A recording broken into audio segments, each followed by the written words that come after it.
নমস্কার, আমি অঙ্কিতা চলে এসেছি আজকে একটা ছোট্ট ভিডিও নিয়ে। আর আজকে আমরা যাচ্ছি সবাই মিলে পার্ক স্ট্রিটের রথের মেলায়।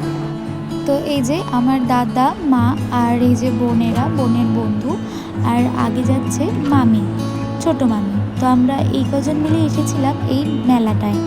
আর রথের মেলায় এসেছি আর আপনাদেরকে সাথে করে নিয়ে আসবো না, সেটা কি করে হয়। তো চলুন এবারে আস্তে আস্তে ভিতরে যাওয়া যাক। প্রচুর ভিড় হয়েছে। সাধারণত এরকম ভিড় কিন্তু হয়েই থাকে, আর যেহেতু আজকে রবিবার তাই জন্যে ভিড়টা একটু বেশিই রয়েছে। তো মেলা থেকে ঢুকতেই দুধারে বিভিন্ন রকমের দোকান রয়েছে, কিছু বুক স্টল রয়েছে, আর কিছু কিছু প্রসাদের মানে কিনে খাওয়ার জায়গাও রয়েছে, যেখান থেকে আপনারা প্রসাদ কিনে খেতে পারেন। আর রয়েছে একটা জায়গায় কিছু খাবারের দোকান। তো এই দিকটাতে যাব, পরে যাব। সবার আগে এই মেলাতে এসে আগে যেটা আমাদের করতে হবে, জগন্নাথ দেবের দর্শন নিতে হবে। তো আস্তে আস্তে ওই প্যান্ডেলের দিকেই আমরা যাচ্ছি। পুরীর মন্দিরের আদলে তৈরি করা এই প্যান্ডেলটির ভিতরেই রয়েছে জগন্নাথ দেবের মূর্তিটা। তো চলুন আগে সেটা দেখে আসি। প্রচণ্ড ভিড় থাকার জন্যে একটু ধাক্কাধাক্কি হচ্ছে বটে, কিন্তু এতটা যখন এসেছি ভিতরে তো আমি যাবই, আর তার সাথে আপনাদেরকেও নিয়ে যাব।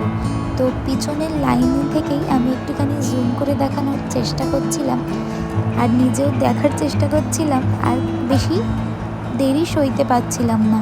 তাই জন্য জুম করেই আগে দেখে নিয়েছিলাম যে ঠাকুর এবারে কীরকম রাজবেশে সেজে উঠেছে।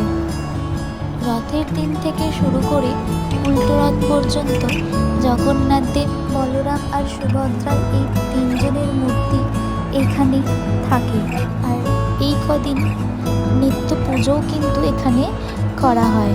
আর প্যান্ডেলের এই দিকে রয়েছে ইস্কনের মহারাজের একটি মূর্তি।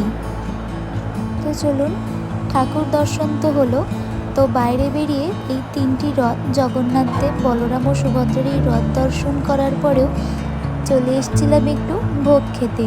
এখানে কিন্তু প্রত্যেক দিনই এইরকম ভোগ দেওয়া হয়।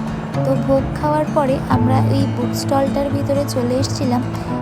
আর এই স্টলটার ভিতরে ঠাকুরের বিভিন্ন জিনিস, জামা কাপড় এবং ঠাকুরের মূর্তি সবই রয়েছিল। তো চলুন এবার বাড়ি যাওয়ার পালা। আজকের দিনটি খুব ভালোই কাটলো। ভিডিওটি কেমন লাগলো জানাবেন। দেখা হবে খুব তাড়াতাড়ি পরের একটি ভিডিওতে।